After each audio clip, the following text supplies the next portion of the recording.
பானிபூரி பண்ணுறதுக்கு ஒரு கப் ரவா எடுத்துட்டுருக்கேன். இது அரை கப்புங்கிறதுனால இதாவது ரெண்டு கப் எடுத்துட்டேன். ஒரு கப் ரவா எடுத்துட்டு ஒரு பிஞ்சு உப்பு, ஒரு பிஞ்ச் சமையல் சோடா, ஒரு ஸ்பூன் ஆயில் ஊற்றி நல்லா பிசைஞ்சு வச்சுக்கணும். நல்லா கலந்துக்கணும். கலந்துட்டு தண்ணி ஊற்றி பிசைஞ்சுக்கணும். நல்லா கொஞ்சம் தண்ணி கூட வச்சுக்கணும், ஏன்னா ரவாங்கிறதுனால ஊறணும். நல்லா பிசைஞ்சு உருண்டையாக உருட்டி வச்சு அது மேலே ஈர துணியை போட்டு மூடி வச்சுக்கணும். ஒரு 20 நிமிஷம் மூடிடணும்.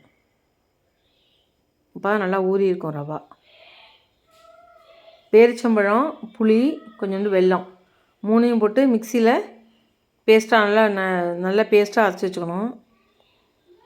அரைச்சிட்டு அதில் கொஞ்சம் தண்ணி விட்டு கொஞ்சோண்டு உப்பு, மிளகாய்த்தூள், காஷ்மீர் சில்லி போட்டு நல்லா கொதிக்க விடணும். அந்த புளியோட பச்சை வாசனை போகிற வரைக்கும் நல்லா கொதிக்க விடணும். கொதித்ததுக்கப்புறம் அதில் நல்லா ஒரு 3/4 லிட்டர் தண்ணி ஊற்றி இறக்கி வச்சிடணும். ஃப்ரிட்ஜில் கூட எடுத்து வச்சுக்கலாம், நல்லாயிருக்கும் அது. இதில் கொஞ்சோண்டு காராபூந்தி போட்டு வச்சுக்கலாம். கொல்லையில் எலுமிச்சம்பழம் இருந்தது, அது 4 பச்சை மிளகா 2 பறிச்சுன்னு வந்தேன். கொத்தமல்லி, புதினா ஒரு பொடி, 4 பச்சை மிளகா, மூணையும் போட்டு நல்லா பேஸ்ட்டாக அரைச்சி வச்சுக்கணும். இது உரப்பு பானிக்கு. முதல்ல ஸ்வீட் பானி, இது உரப்பு பானி. மல்லி, புதினா, பச்சை மிளகா 4ஐயும் போட்டு நல்லா பேஸ்ட்டாக அரைச்சிட்டு அதுலேயும் ஒரு 3/4 லிட்டர் போல் தண்ணி ஊற்றி கொஞ்சோண்டு உப்பு, காஷ்மீர் சில்லி பவுடர், வரமல்லி பவுடர், ஜீரக பவுடர், அப்புறம் ஆம்ச்சூர் பவுடர் இருந்தால் கொஞ்சோண்டு போட்டுக்கலாம்.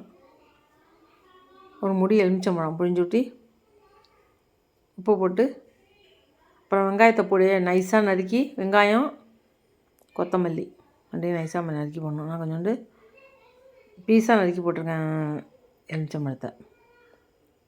வெங்காயம், மல்லி ரெண்டையும் போட்டு வச்சிடணும். அதுக்கப்புறம் கொண்டக்கடலையும் உருளைக்கிழங்கும் வேக வச்சு வச்சுருக்கேன். அதை எடுத்துகிட்டு நல்லா வெந்ததுக்கப்புறம் வெங்காயம், கொத்தமல்லி, கொஞ்சோண்டு உப்பு, காஷ்மீர் சில்லி பவுடர் போட்டு நல்லா அதை பிசைஞ்சு வச்சுக்கணும், மசாலா மாதிரி. இதுதான் அதுக்குள்ளே ஸ்டஃபிங்குள்ள மசாலா, பூரிக்குள்ள மசாலா. நல்லா ஊறிடுத்து. இப்போ அப்பளம் மாதிரி பெருசாக எடுத்துட்டு ஒரு சின்ன மூடி மாதிரி ஒன்று எடுத்துட்டு அதால் ரவுண்டாக அந்த மாதிரி கட் பண்ணி வச்சுக்கணும்.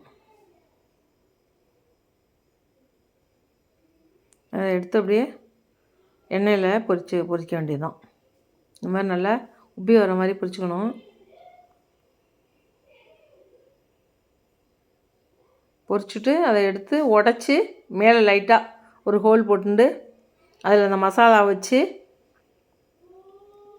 ஸ்வீட் பானி ஊற்றி ஒன்று வச்சுக்கணும். அதுக்கு அடுத்தது இன்னொன்றுக்கு